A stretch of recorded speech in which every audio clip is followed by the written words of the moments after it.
Everyone, remain calm. Yeah, that's how it always starts. And later there's running and screaming. Somebody talk to me! What is happening? Welcome to Jurassic World. You're listening to the Jurassic Park Podcast. You want to consult here or in my bungalow? Hold on to your butts. Well, we're back. Hello and welcome to the 104th episode of the Jurassic Park Podcast. I'm your host, Brad Jost, and we're here to discuss all things Jurassic Park. In this episode, we have quite a bit of news to go over. I didn't get to cover everything I wanted to last week due to time constraints, so I'll make sure to cover all the biggest news this week. After that, we'll hear from Arjan Bos with a follow-up to the trailer he made for his screenplay, Extinction Level Jurassic Park. So this week, he brings us the prologue to the radio play that he's planning. And finally, to wrap up the show, we have some cool audio from Colin Trevorrow that he did recently with an interview with MTV. You'll get to hear some of his thoughts on the upcoming film, along with some news about Jeff Goldblum. Anyway, it's another fun episode lined up for you, so let's get things started off with a bit of Jurassic news from around the world. 18 minutes and your company catches up on 10 years of research. Access rate program. Access and security. These pictures were taken in hospital in Costa Rica 48 hours ago. I don't want to jump to any conclusions, but look. Boy, I hate being right all the time. Today, I guarantee it. Alright, so before we get too far into the show, obviously we need to talk about Jurassic World, Fallen Kingdom, the title of the new film. We did a giant episode on it at the time it was released on June 22nd, 2017, which is a year in advance of the movie's release. Obviously, we talked all about it in that special episode with Aaron Beyer, but if you missed any of that stuff, I'll recap it right here for you. The morning of the 22nd started off with J.A. Bayona, the upcoming director of the film, posted a picture what kind of looked like one of the Ford Explorers from the first film.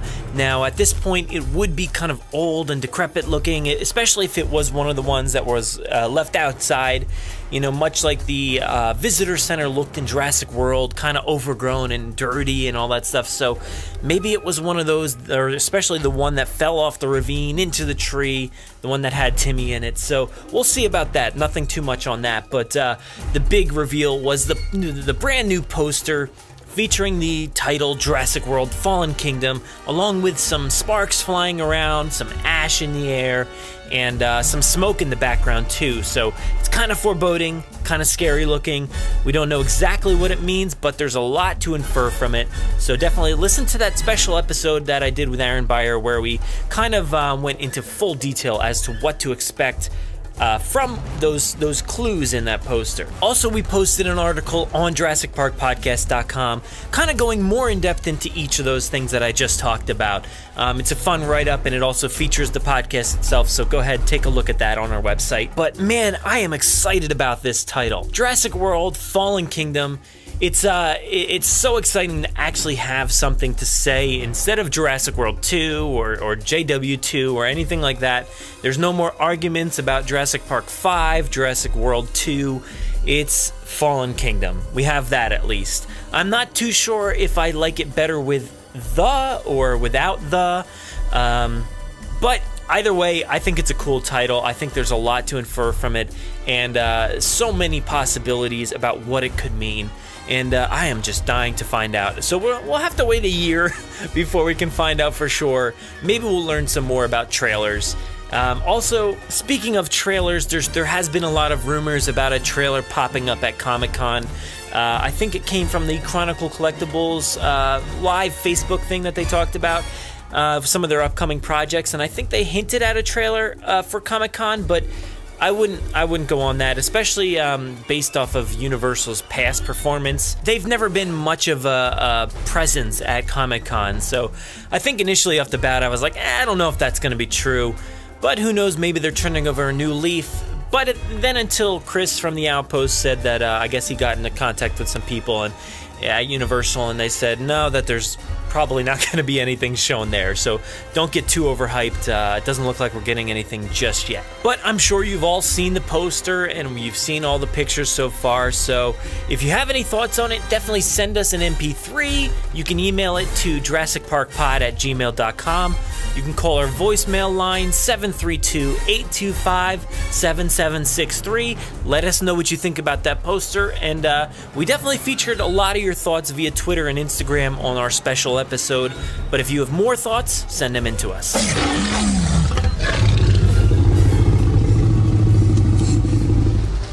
Speaking of Chronicle collectibles, they now have a pre-order open for the Crash McCreary 1-to-1 baby raptors that are so well respected from the amazing Crash McCreary art put out in the 90s. Now, each baby raptor is roughly 12 inches in length. Price includes 3 baby raptors, base, and the signed plaque. Now, this is an awesome looking piece.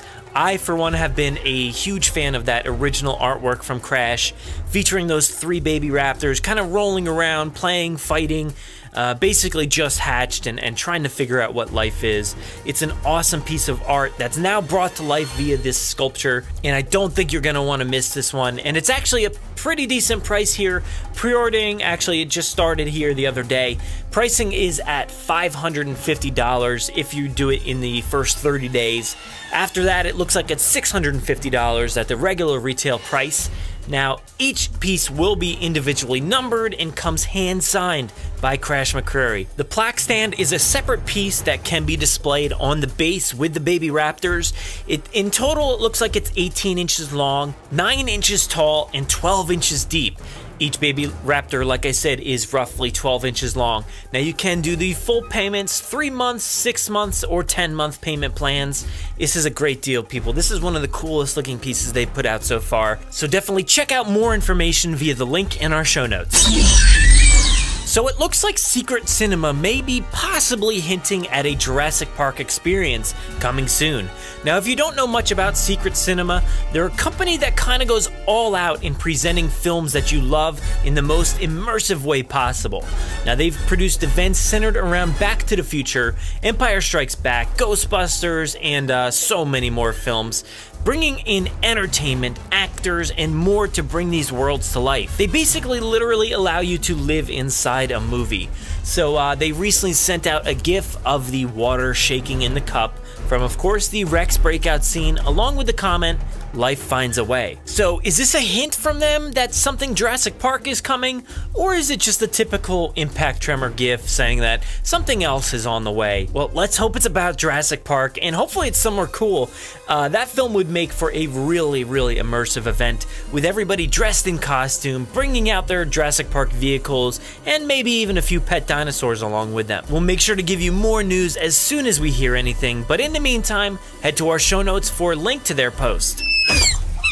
So this week we have a few birthdays to celebrate. This Wednesday, June 28th, is Alessandro Nivola's birthday, Billy from Jurassic Park 3. Friday the 30th of June is Vincent D'Onofrio's birthday, Vic Hoskins from Jurassic World. And Sunday, July 2nd is Vanessa Lee Chester's birthday, Kelly from The Lost World. Happy birthday to you three, Alessandro and Vanessa. I'd love to see you both come back to the franchise in some way, but Vincent, I don't think you'll have a chance. Sorry, dude. Anyway, happy birthday to you all. Enjoy. Oh, there it is. There it is.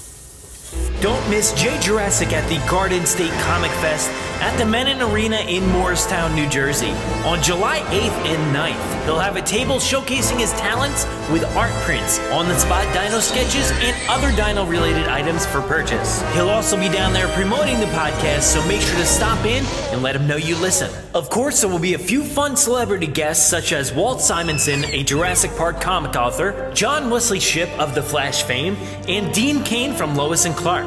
Head to the podcast show notes for more information on the event. Don't forget, July 8th and 9th in Morristown, New Jersey at the Menon Arena. Alright, let's take a listen to the prologue audio from Arjan Bos from his screenplay, Extinction Level Jurassic Park.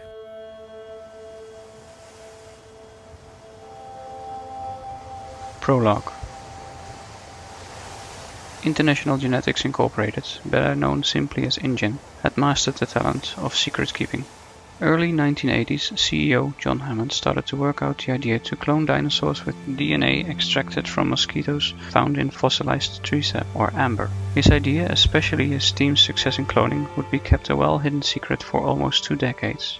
Even keeping an incident that happened during the early 1990s successfully under wraps. An involved scientist who felt the need to tell the story, breaking his non-disclosure agreement to get acknowledgement for the ones who lost their lives during that critical weekend, and compensation for their families, was not taken seriously, doing his reputation more damage than good by leaking the events. However, when a rich family stumbled on an island in the Pacific and their little girl got bitten by prehistoric animals, it became difficult to keep the secret much longer, and InGen, now headed by Hammond's nephew Peter Ludlow, hastily decided on drastic steps to recover what they could and give a positive spin on the turn of events. How the secret came out was not exactly the way they had imagined. A rampaging Tyrannosaurus Rex through the streets of San Diego broke the news and InGen's secret to the public. Not only did the scientist's story suddenly make sense and only then taken for fact, it also quickly spread that this dinosaur had not come from the island the scientists had written about, but from a second island, Isla Sorna, which had served as factory floor, where Isla Nublar was just a showcase to the public and even to InGen's investors.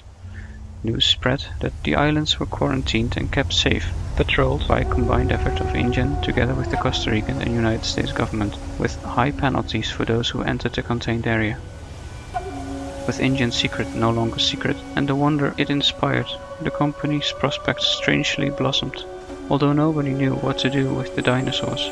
Let life find a way, John Hammond had said. Later, another family would stumble on this island, together with another well-known scientist that had been connected to the Isla Nublar incident. They would find out that InGen still had some secrets up their sleeve. Yet, the actual secret behind what they encountered would stay hidden for many more years. Even after Jurassic World opened to the public in 2005, the crisis that InGen battled in those years would stay unknown to the public even then, and we're not yet certain if that crisis is completely averted. This is the story of what happened.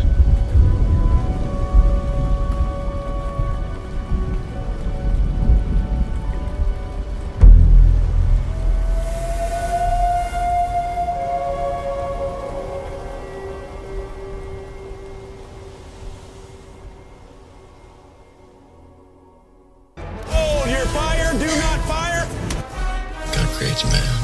Man destroys God. Man creates dinosaurs. Boy, do I hate being right all the time. We're gonna have to jump. We can. Are you ready? 1, 2, come on! In the audio lab today, we have some audio from Colin Trevorrow via the Happy, Sad, Confused podcast from MTV. Colin talks about J.A. Bayona and his work on the film, and also a little bit about Goldblum's role in the film. So excited. I mean, you're obviously hugely involved in the next Jurassic, and that you story or co-wrote it. Correct me if I'm wrong. I wrote it. And Derek and I not only did Derek and I wrote for about the first 8 months, and then when he had to move on, I kept going, and I was actually the on-set writer on that movie. I would show up with my backpack every morning, and just like, what do you need, sir? and it was amazing. It was a very it is thus far, my favorite creative collaboration that I've ever been involved in, and that, J.A. Bayona is a completely different kind of filmmaker and thinker than I am. Yet we do have a lot of things in common, and so I was able to craft something specifically for another filmmaker that I admire. And I built a Spanish horror thriller with dinosaurs in it that I probably wouldn't have built for myself. But especially since he's completely adept at taking on movies of any size. In fact, his previous movies had longer schedules than this one. Oh, really? The Impossible, I think, was like 100-something days. Wow. They're very complex productions. You've seen that movie.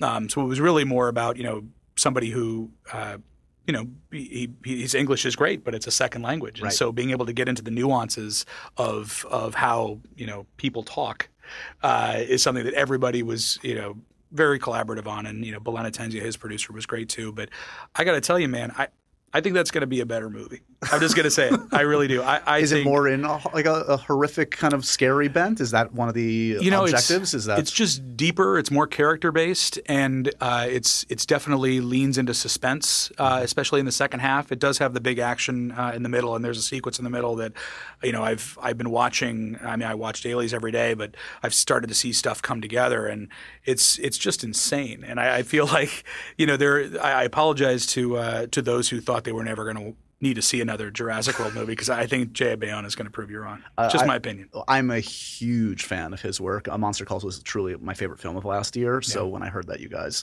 had chosen him, I was thrilled. How excited has it been to write dialogue for Ian Malcolm?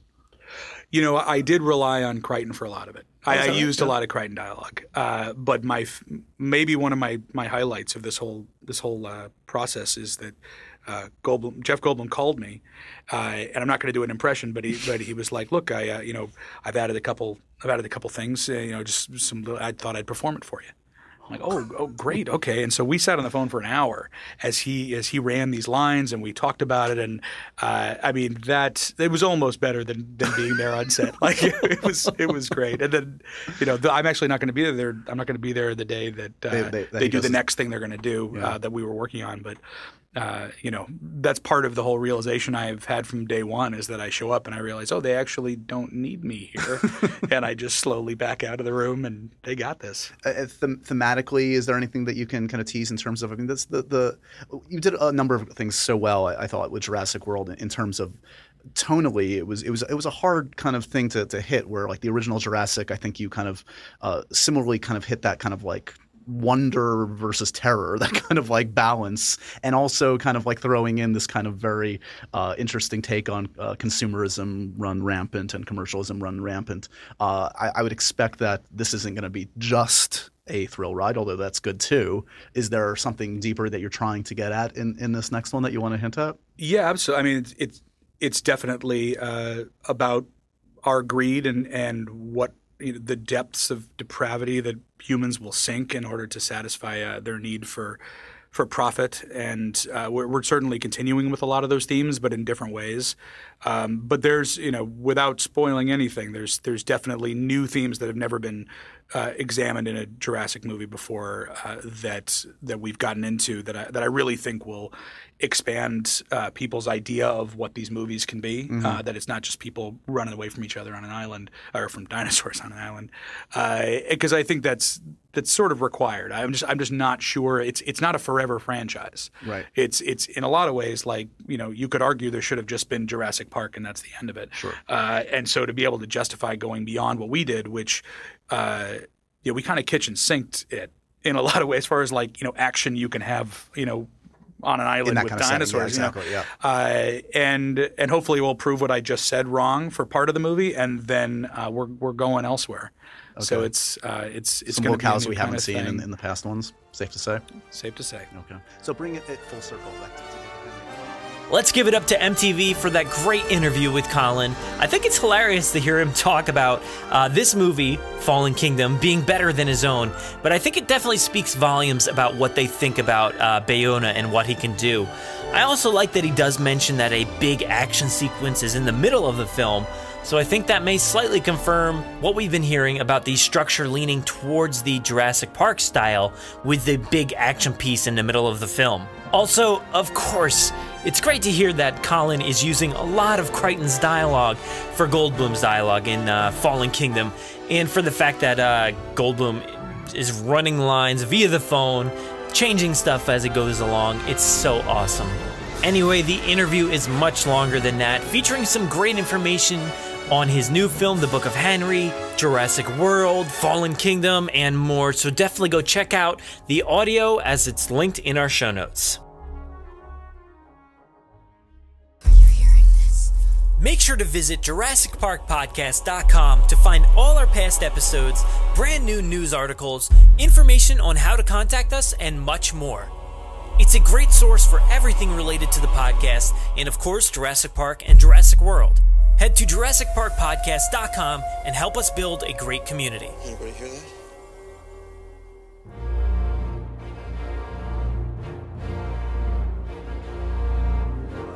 Thanks for listening to the 104th episode of the Jurassic Park Podcast. Thank you to Arjan for sending in the audio this week. I am really excited to see how this radio play progresses. I love the story so far, and I can't wait to hear more. Now, if any of you out there have ideas for segments on the podcast, thoughts on the films, or any audio to send in, anything, please don't hesitate in reaching out to be part of the show.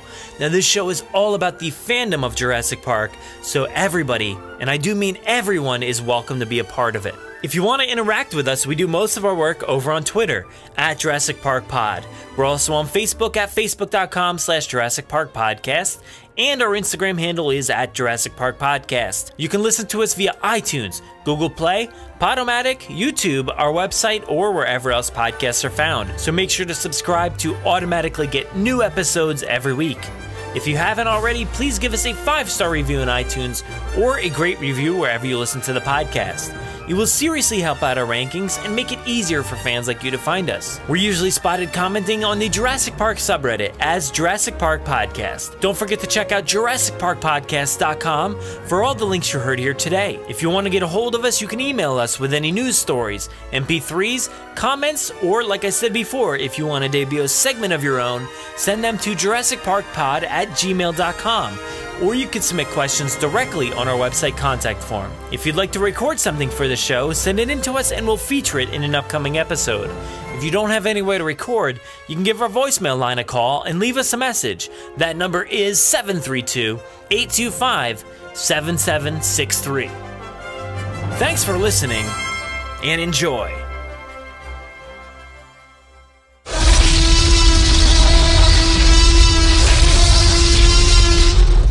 Five minutes. Drop what you're doing and leave now.